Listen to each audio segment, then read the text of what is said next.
Welcome to The Explainer. We are jumping straight into some truly wild action from the recent World Cup matches. I mean, we're talking massive narrative shifts, completely unpredictable performances, and the exact kind of high-energy tournament football that keeps us all glued to the screen. If you thought you had this group stage entirely figured out, well, think again. We're going to break down Portugal's sudden explosive resurgence and England's incredibly frustrating stalemate, pulling right from the match data and analysis. Let's get into it. So picture the tension right after match day one. Every team had played, and interestingly enough, the biggest question wasn't actually about Portugal's survival after that highly disappointing draw against DR Congo. No, the burning question was really about context.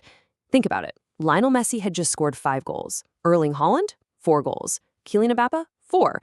Even the younger strikers were bagging braces left and right. So what exactly were Cristiano Ronaldo's intentions? Because the critics, they were literally screaming, blaming him for holding the team back, calling him selfish. The pressure on him was absolutely immense. Which brings us to Section 1, Ronaldo's answer to critics. You know, whenever that specific kind of pressure builds up, you can usually expect a major response. And man, the release of all that tension came as a massive 5-0 victory over Uzbekistan. This wasn't just your run-of-the-mill group stage game either. Our sources point out that this was basically a virtual knockout match for Portugal. If they dropped points here, their path forward would have been incredibly messy. They absolutely had to lock down those 3 points. And we really need to be clear about something. Uzbekistan was not a pushover. If you've been watching this World Cup, you've seen the trend of Asian teams completely surprising European heavyweights. Saudi Arabia is a perfect example. Uzbekistan brought serious, top-tier technical talent to the pitch. You've got Kusanov from Manchester City, Shomurodov bringing his Serie A experience, and Faizulliev, who's widely regarded as one of the most exciting rising left-wingers out there right now. They posed a very real threat, which honestly makes Portugal's decisive win even more impressive.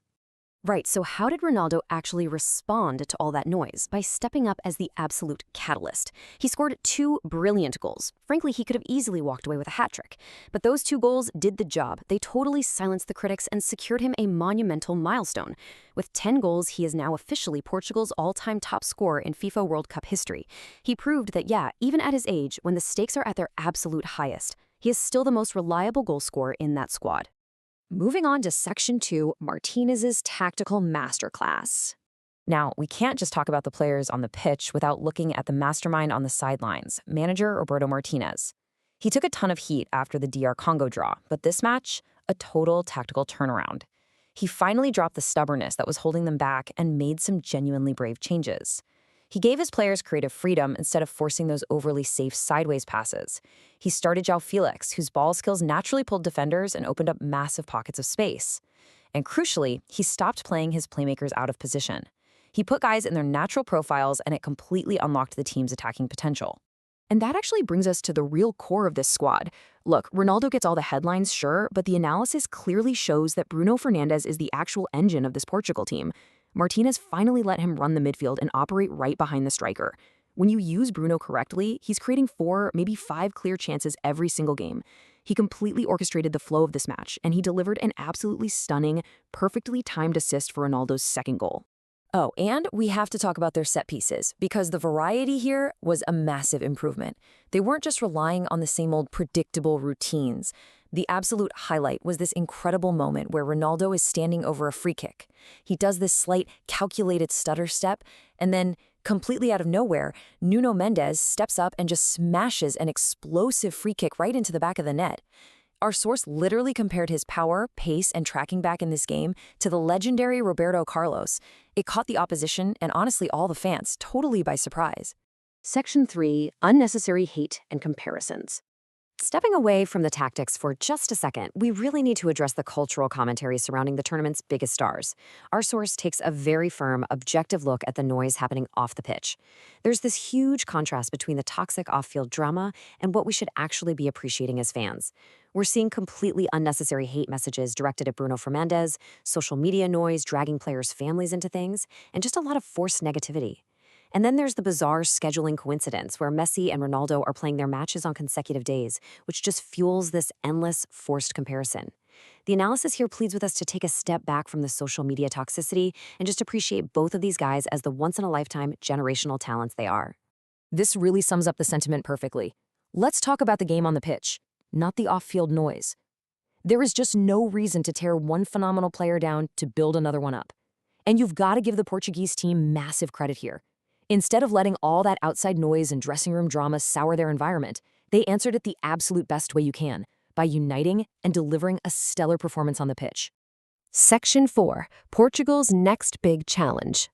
Okay, but despite that 5-0 thrashing, it is definitely not all sunshine and rainbows. Portugal actually has a glaring tactical vulnerability, and better teams are absolutely going to try and exploit it. If they face a heavyweight like Colombia, Portugal is highly vulnerable in defensive transitions. Think about it. When highly creative players like Neto, Felix, or Fernandes inevitably lose the ball while pushing up the field, Portugal doesn't really have a physical disruptor in the midfield to stop the counter. And Colombia, they bring blistering pace and massive quality on the ball, with a front line featuring Luis Diaz, Luis Suarez, and James Rodriguez. That is a total recipe for disaster on a counterattack. So the huge question for Martinez right now is, how do you find that balance? Will Jean-Yves have to make way for someone like Samu Costa just to bring in some much-needed physicality and act as that midfield disruptor? Honestly, do not be surprised if Portugal adopts a much slower, safer build-up strategy against Colombia just to mask this transition weakness. It would be a complete 180 from the free-flowing adventure we just saw against Uzbekistan, but it might be necessary. Section 5. England's boring match. All right, let's drastically shift gears and drop the energy down a notch because we need to talk about England versus Ghana. If Portugal was a masterclass in making the right attacking adjustments, England's match was, well, the exact opposite. Our source literally called this match a complete snooze fest. It was such a stark contrast to the beautiful, dynamic game we just analyzed. It was your typical, deeply frustrating England performance. They ran straight into a low block from Ghana and simply could not figure out a single way to break it down.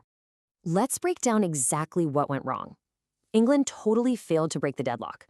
Harry Kane had one crucial chance and just fired it way over the bar. Jude Bellingham was surprisingly quiet. Manager Thomas Tuchel tried to inject some life into the game by bringing on Rodgers and Eze, but those substitutions came way too late, long after Ghana had fully settled into their defensive shape. And honestly, England might have gotten a bit lucky. There was a very questionable late challenge on a Ghana forward that easily could have been called a penalty.